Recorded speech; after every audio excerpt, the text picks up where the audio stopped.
In this video, we shall prove the fundamental theorem of cyclic groups. This theorem says that every subgroup of a cyclic group is cyclic. Moreover, if we have a cyclic group of order n, then the order of any subgroup of this cyclic group is a divisor of n. In fact, this is nothing but the Lagrange's theorem. Lagrange's theorem also says that order of a subgroup divides the order of the group. Now, this theorem further says that for each positive divisor k of n, the cyclic group generated by A has exactly one subgroup of order k, and that subgroup is cyclic group generated by A to the power n by k. So it's kind of converse of Lagrange's theorem, that if we have a divisor k of n is order of the group, then the group has a subgroup of that order. Let us understand this theorem by this example. Suppose we have a cyclic group generated by A and its order is 30. Now let us see what are the divisors of 30. So 30 has divisors 1, 2, 3, 5, 6, 10 and 15 and 30 if we consider 30 itself also.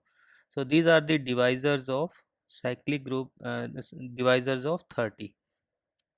So this theorem says that this cyclic group of order 30 will definitely have a subgroup of order 2, a subgroup of order 3, subgroup of order 5, 6, 10, 15 and 30, and exactly one subgroup of each order, and a subgroup of order 2 will be generated by, if H is a subgroup of, let us call it G, if H is a subgroup of G and order of H is 2, then H will be generated by A raised to power, so n by k means n is 30 here and k is 2, so it will be generated by A to the power 15.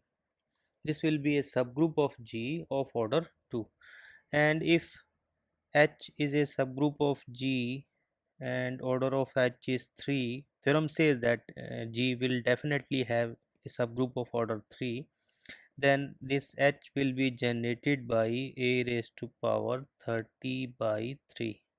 That means it is generated by A to the power 10. So in this way we can find out all the subgroups of this cyclic group. Let us start proving the theorem. So in the first part we shall prove that subgroup of a cyclic group is cyclic.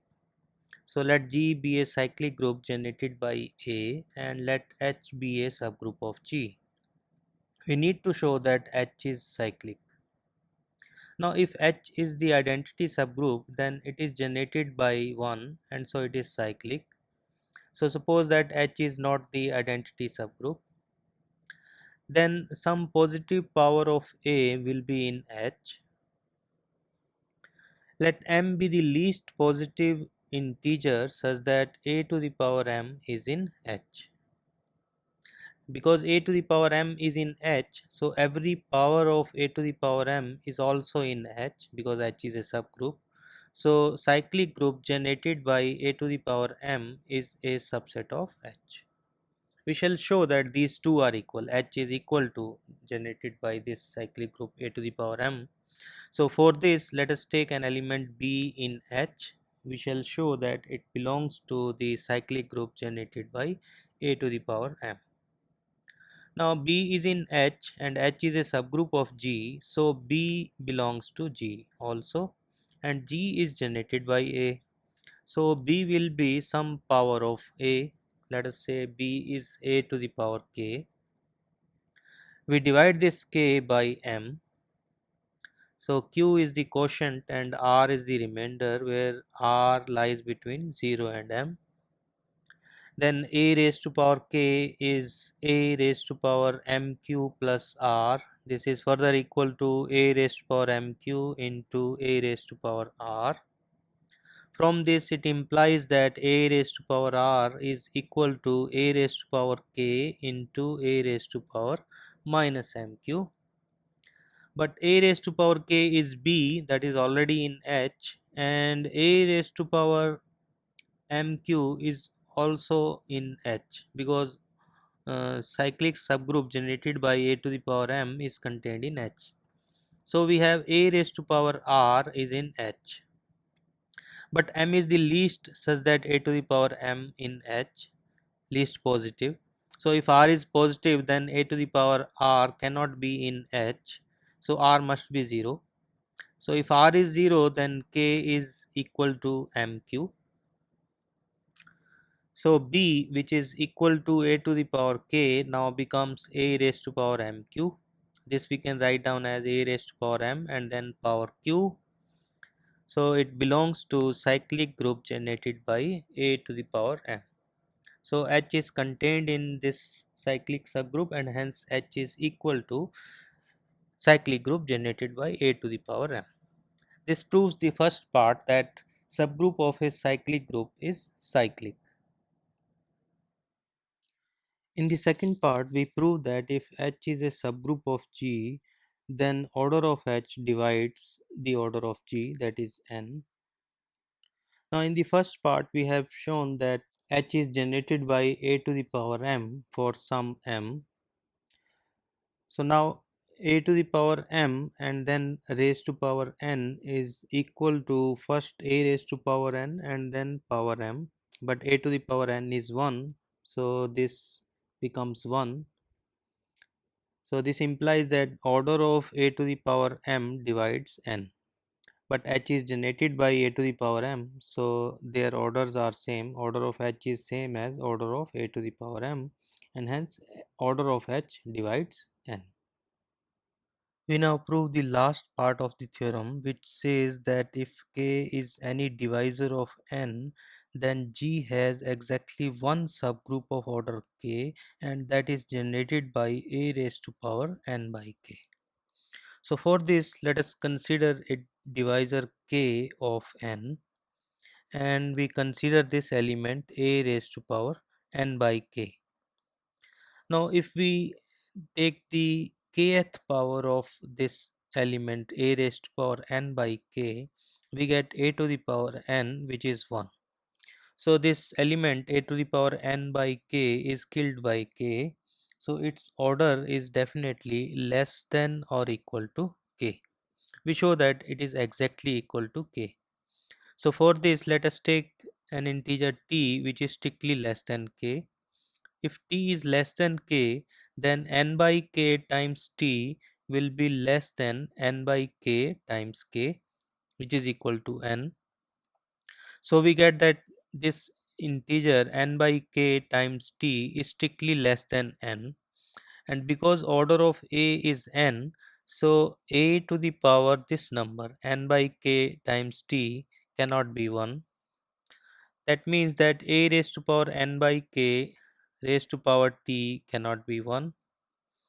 So we have shown that order of a raised to power n by k is exactly k, because it is not killed by any power less than k. And if order of this element is k, then the cyclic group generated by this element is also k. So G has a subgroup of order k, and that is cyclic group generated by a raised to power n by k. Now we show that this is the only subgroup of order k. So for this, let us take another subgroup H, that is also of order k. We know that by the first part that H is generated by a to the power m, where m is the least positive such that a to the power m is in H. Let us divide n by m. So let n be equal to mq plus r, where r is lying between 0 and m. Then 1 which is equal to a to the power n. This is a raised to power mq plus r. If we separate these two, we get a raised to power mq times a raised to power r. So this implies a raised to power r is equal to a raised to power minus mq, and this is further equal to a raised to power m and then power minus q. But a raised to power m is already in H, so this means that this element is in H. So we have shown that a raised to power r is in H, but a raised to power m was least such that a to the power m is in H. So this would be a contradiction unless r is 0. So r must be 0, so n is equal to m times q. Now order of H is same as order of a to the power m, because H is generated by this element a to the power m. So by the first theorem 4.2, this order is equal to n divided by GCD of m and n, but because m divides n, so GCD of m and n is simply m. So this number is equal to n by m. So n by m is equal to order of H, which is k. So k is equal to n by m, and this implies that m is equal to n by k, and so H, which is generated by a to the power m, m is now equal to n by k. So this is equal to cyclic group generated by a raised to power n by k.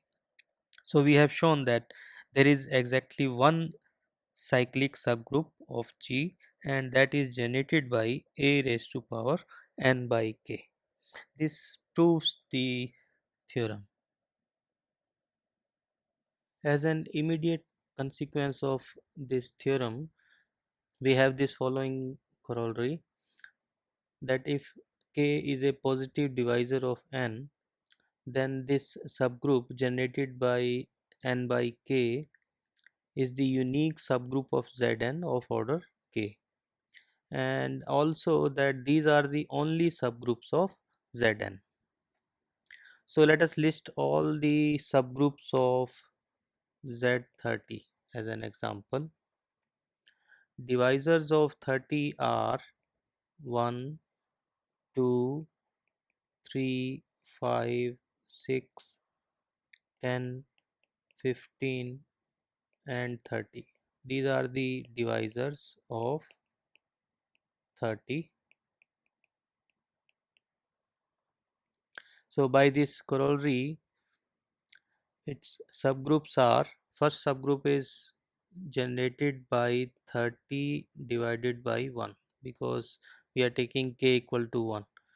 So k is a divisor of 30. So cyclic group generated by 30 by 1, this is same as cyclic group generated by 30, but in modulo 30, 30 is 0, so it is cyclic group generated by 0, so this contains only the 0 element. Then next comes the subgroup generated by 30 divided by 2, and that is cyclic group generated by 15. This contains two elements, 15 and 30, multiples of 15. As 30 is 0, so this is 0 and 15. Then next comes 30 divided by 3. This is cyclic group generated by 10, and that is equal to 0, 10 and 20. So similarly we can find out all the subgroups of Z30.